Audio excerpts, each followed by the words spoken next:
In our headlines on this Monday, July 7th, here in South Korea.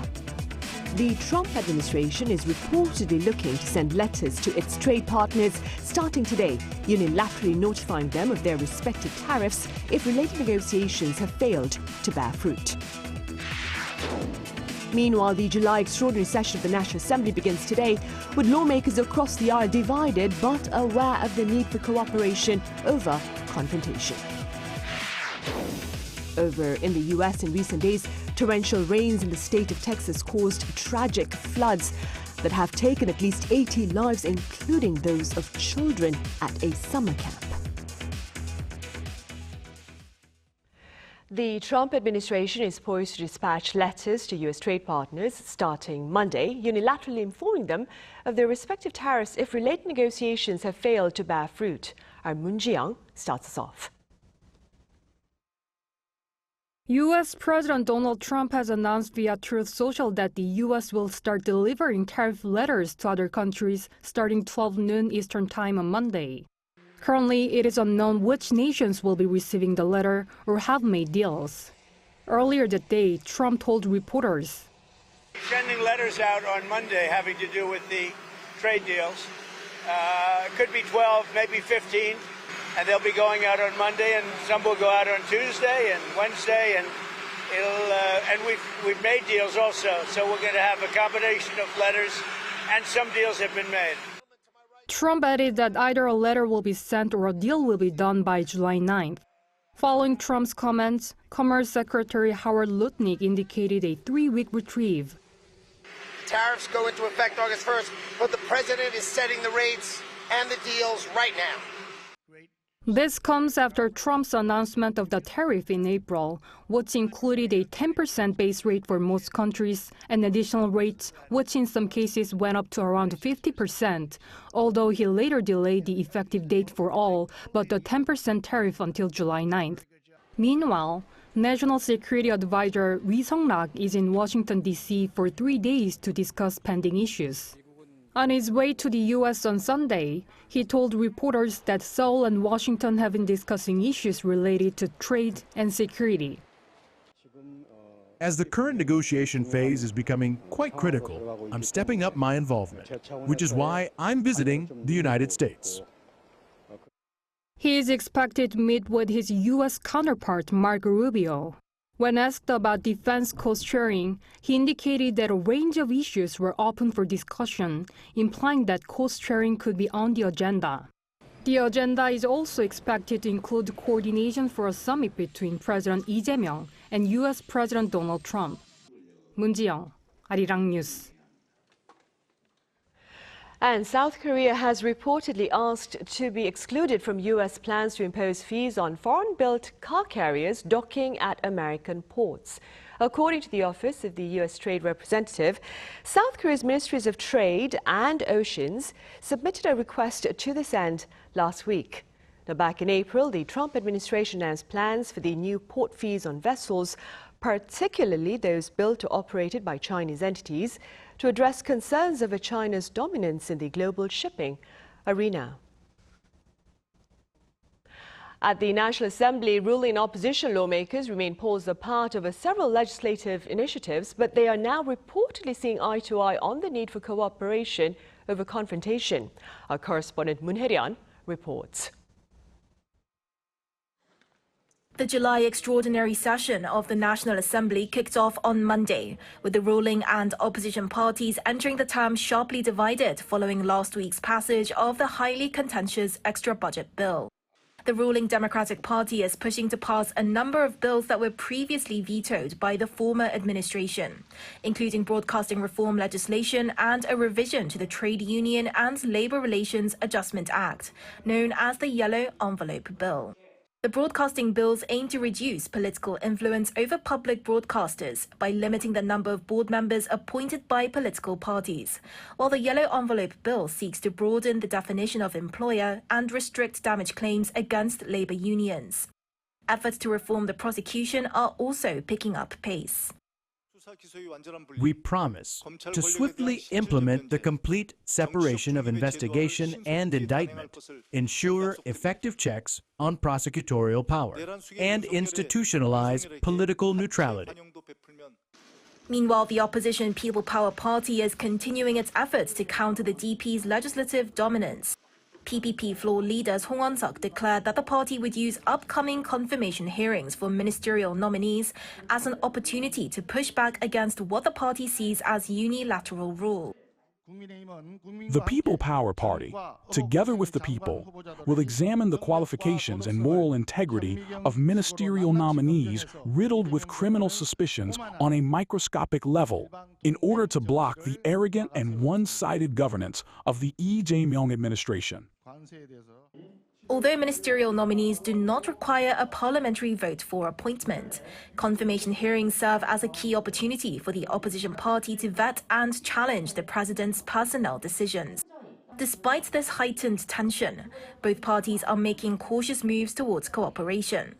On the first day of the session, the policy chiefs of both parties formed a joint consultative body aimed at fast-tracking livelihood-related bills and coordinating shared campaign pledges made during the recent presidential election. Both sides acknowledged their differences on key policy matters but agreed on the need for discussion, not confrontation. As the session continues, the coming weeks will test whether bipartisan dialogue can truly take root. Moon Hae-ryun, Arirang News. Also, on the political front, Prime Minister Kim In-seok hosted a meeting between government officials and ruling party lawmakers at his residence this past weekend to address rising consumer prices and the timing of the recently approved supplementary budget. Our political correspondent Shin Ha-young covers that meeting. As consumer prices in South Korea rose 2.2% on-year in June, the fastest increase in 5 months, the government and ruling Democratic Party agreed to review measures to stabilize prices, including efforts to minimize processed food price hikes. This came during the first higher-level consultation meeting between government officials and the ruling party under the Lee Jae-myung administration. At the meeting held on Sunday at Prime Minister Kim Min-seok's residence, Kim urged the government and the DP to work as one and do their best to serve the country and its people. The high-level consultation between the government and the ruling party will function as a platform to coordinate key policy tasks and produce tangible outcomes under the president's leadership. The DP called on the government to quickly implement a supplementary budget for economic recovery. The cabinet on Saturday approved an extra budget bill worth 31.8 trillion Korean won, or around $23.3 billion US. To help boost spending and support incomes, consumption vouchers should be rolled out before the peak summer vacation season. We once again request swift implementation of the extra budget. In response, the government said it plans to execute 85% of the budget by the end of September and work with related ministries to closely monitor its impact. Meanwhile, safety measures for potential disasters during the summer season were also part of discussions. The government promised to take thorough steps to prepare for natural disasters like floods and storms, and both sides agreed to strengthen their response to heat waves. They also agreed to communicate more closely and hold regular high-level consultation meetings. Shin Ha-young, Arirang News. Meanwhile, South Korea's potential growth rate for this year is predicted to stand at 1.9%. Now, this is according to the OECD, and it's the lowest prediction since 2001 and the first time that the figure has fallen below 2%. Also, this rate has been steadily retreating since 2011. The potential growth rate refers to the highest sustainable growth of an economy without sparking inflation, under the assumption that all aspects of production, like capital and labor, are in operation. The Lee Jae-myung administration has pledged to bolster South Korea's potential growth rate back to 3%.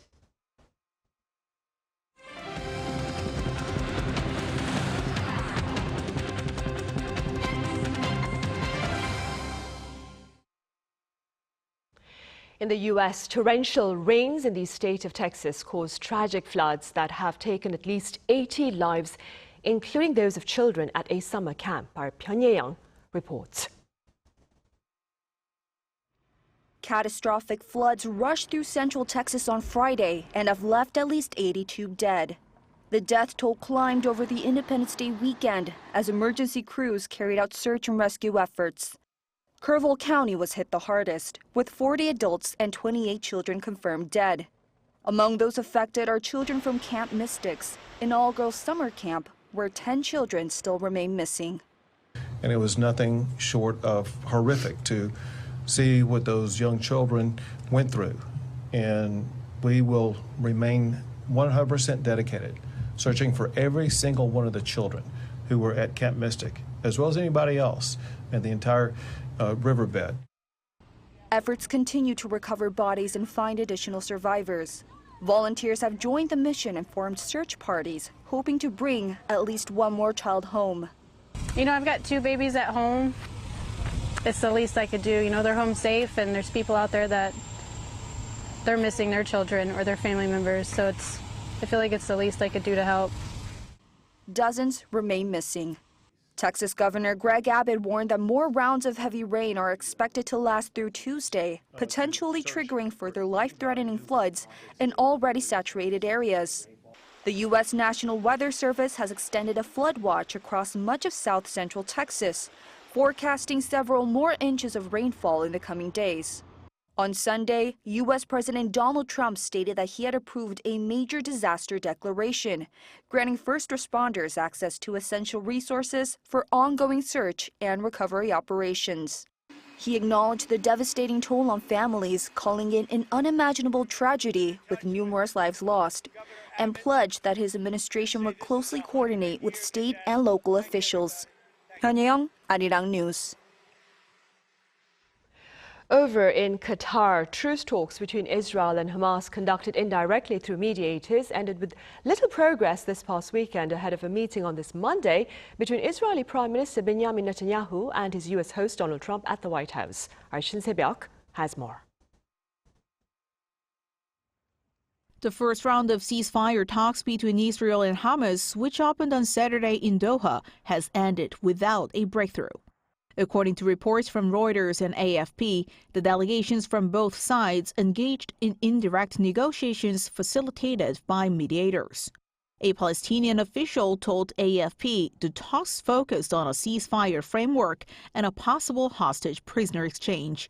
But no progress was made in the first meeting. Reuters also cited several Palestinian sources who said the initial round concluded early Sunday morning. They claimed the Israeli delegation lacked the authority to reach a deal. Meanwhile, ahead of his scheduled meeting with Israeli Prime Minister Benjamin Netanyahu at the White House on Monday, President Trump expressed optimism about a possible breakthrough between Israel and Hamas. I think there's a good chance we have a deal with Hamas during the coming week. Netanyahu also voiced confidence that his talks with a U.S. leader would significantly contribute to progress in the negotiations. I believe that the conversation with President Trump can definitely help advance this outcome. Ahead of the negotiations, Hamas had reportedly proposed a revised truce plan. It includes a 60-day ceasefire and the return of more than 10 living Israeli hostages and the bodies of several others in exchange for Palestinian prisoners. Hamas also demanded Israeli troops pull back to pre-March positions when earlier talks collapsed. Other conditions include restarting UN-led humanitarian operations in Gaza and reopening the Rafah border with Egypt for medical evacuations. However, Israel rejected the proposal, calling it unacceptable. Despite diplomatic efforts, violence continued on the ground on Sunday. An Israeli airstrike targeting a residential area in northern Gaza before dawn killed 10 people. In total, Gaza's civil defense said 26 Palestinians were killed in Israeli attacks on the Gaza Strip on Sunday alone. Shin Se-byuk, Arirang News. President Lee Jae-myung and Prime Minister Kim In-suk held a lunch meeting on this Monday that they plan to do every Monday behind closed doors. According to Senior Presidential Secretary for Political Affairs Woo Sang-ho, the meeting touched upon the Prime Minister's key duties such as following, that is, up on policy agenda, identifying long-term policy issues and resolving social dispute with a focus on public well-being. On pending matters, Prime Minister Kim shared intentions to sit down with medical students and trainee doctors about their potential return to their respective posts. President Lee, for his part, reportedly urged him to play an active role in resolving the matter. Also, earlier today, President Lee Jae-myung sat down with Cardinal Yu, the Vatican's Minister of Clergy, at the top office in Yongsan, where they addressed cooperation between South Korea and the Vatican for peace on the peninsula. 그리고 대한민국의 평화와 또 한반도의 안정 이런 문제에 대해서 어쨌든 전주교회가 각별한 관심을 많이 갖고 계신데 어쨌든 그 이전이라도 우리 남북 관계 개선에 우리 교황청이 좀 각별한 기여를 역할을 해주시면 좋겠다는 말씀드립니다. Pope Leo is scheduled to visit Seoul in 2027 to attend World Youth Day, and during this upcoming occasion, President Lee shared hopes for the Pope to visit North Korea. The Cardinal, for his part, voiced hopes of seeing the South Korean leader posing for a photo with North Korea's Kim Jong-un, should such an occasion arise. Cardinal Yu also extended the Pope's invitation to the President for a visit to Rome. President Lee further thanked the Catholic Church for its role in restoring South Korea's democracy. And South Korea will repatriate 6 North Korean fishermen who were rescued after drifting across the maritime border earlier this year. In fact, their journey back home may take place as early as this week. According to the Unification Ministry spokesperson Koo Byung-sam on this Monday, all 6 individuals have expressed a strong desire to return home, but their return was delayed as North Korea failed to respond to multiple related notifications sent by South Korea via a military hotline. And now authorities here have decided to proceed with the repatriation regardless of Pyongyang's silence. The fishermen were rescued in March and May in the West and East Seas, respectively. In other news, the Greater Seoul region is being bombarded by black bugs known as Lovebugs yet again this summer, but this time their pesky presence appears more prevalent. Our Park Hyo-bin files this report. Hiking trails covered with black bugs. At the top of the mountain trail, bags filled with dead bugs are stacked one after another. They're called Lovebugs, and they've been appearing in massive numbers across South Korea's capital region every summer in recent years. But many say they've never seen this many before. They stick to everything. Even if you try to fan them away, they don't come off easily. There were just so many. I literally couldn't walk around without doing this. This year has been just unbelievable. Here I'm standing on Gyeongsan Mountain, and as you can see, there are Lovebugs all over my clothes. And over here, these are their dead bodies. There are several theories behind the surge, but experts point to climate change as a key factor. Although it's monsoon season, we've had little rain this year, which is a possible sign of climate change. Typhoons have missed Korea and brought heavy rainfall to southwestern China, causing years of flooding there. That may have driven the bugs to migrate naturally into Korea. Though they cause some discomfort, Lovebugs are actually considered beneficial insects, making aggressive extermination efforts difficult to justify. Lovebugs actually play a beneficial role in the ecosystem by serving as food for other species and helping decompose organic matter. They don't bite or spread disease, but when they appear in large numbers like this, people tend to see them as pests. Instead of using chemical pesticides, local governments are turning to eco-friendly control methods. Some municipalities are using LED lights to lure the bugs away from populated areas, while others deploy fire trucks to spray water and kill them. Authorities are also collecting the insects by hand and using sticky traps to reduce their numbers. Experts say the bugs tend to swarm most intensely until mid-July, after which their numbers decline. But they also warn that these seasonal invasions are likely to continue. Given recent climate patterns, these outbreaks are very likely to continue. The areas where lovebugs appear may shift, but the phenomenon itself is expected to persist for the time being. As lovebugs return each year in greater numbers, balancing ecological value with public discomfort is becoming a growing challenge for local governments and residents alike. Park Hyubin, Arirang News. And the soundtrack for Netflix's animation K-pop Demon Hunters has soared 5 spots to 3rd place on the Billboard 200 chart. According to Billboard, the animation's album currently stands as the top charting soundtrack of the year thus far. It is also the highest charting animated film soundtrack since Encanto, which spent 9 weeks at #1 back in 2022.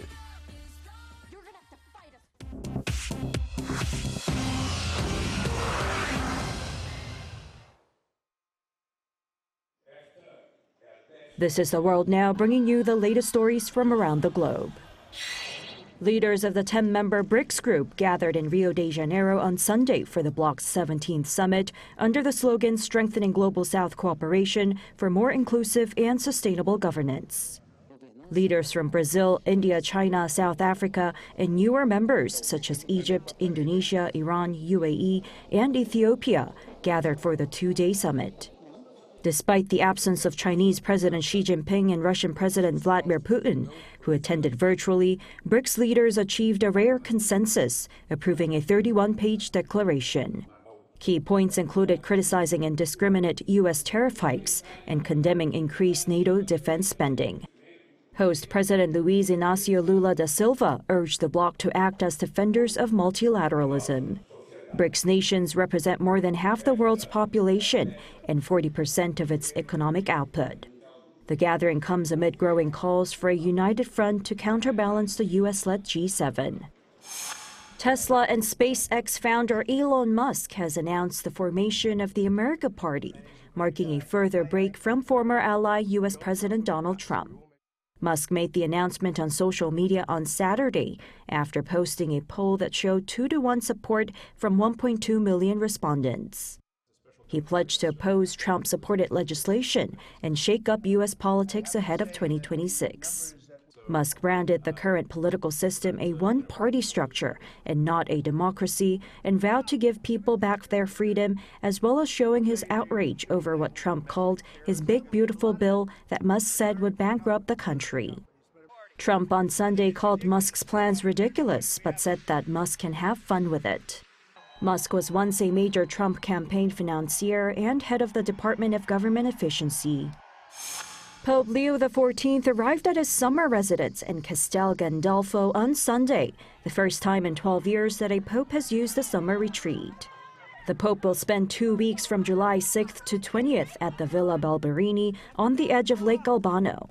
Before leaving the Vatican, the pontiff said during his Sunday prayer, "I hope everyone can have some vacation time to restore the body and spirit."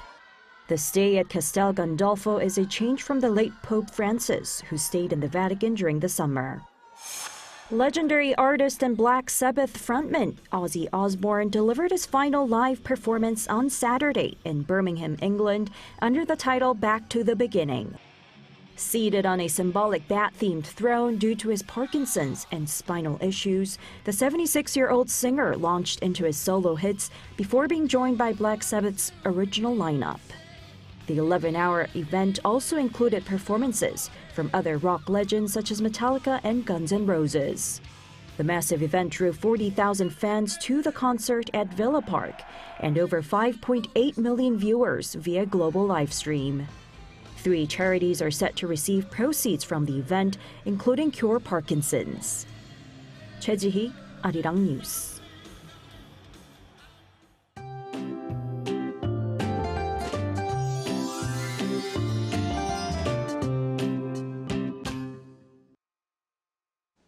A heatwave warning has been issued for Seoul starting from 10 a.m. today. It was the first heatwave warning in Seoul this year and comes a week after the heatwave advisory was issued on Monday last week. It is 18 days earlier than last year. Under heat waves everywhere, the daytime temperatures will rise to 36 degrees Celsius tomorrow and Wednesday, and it will feel hotter than 35 degrees. In particular, the feels-like temperature is expected to reach 29 degrees Celsius in the Seoul metropolitan area tonight, which is almost considered a supertropical night. Tomorrow morning will start off at 27 degrees in Seoul, 26 degrees in Daejeon and Gwangju. Daily highs will move up to 34 degrees in Daegu, 33 degrees in Gyeongju. Heat waves during the day and tropical nights at night will continue for the time being. That's all for Korea. Here are the weather conditions around the world.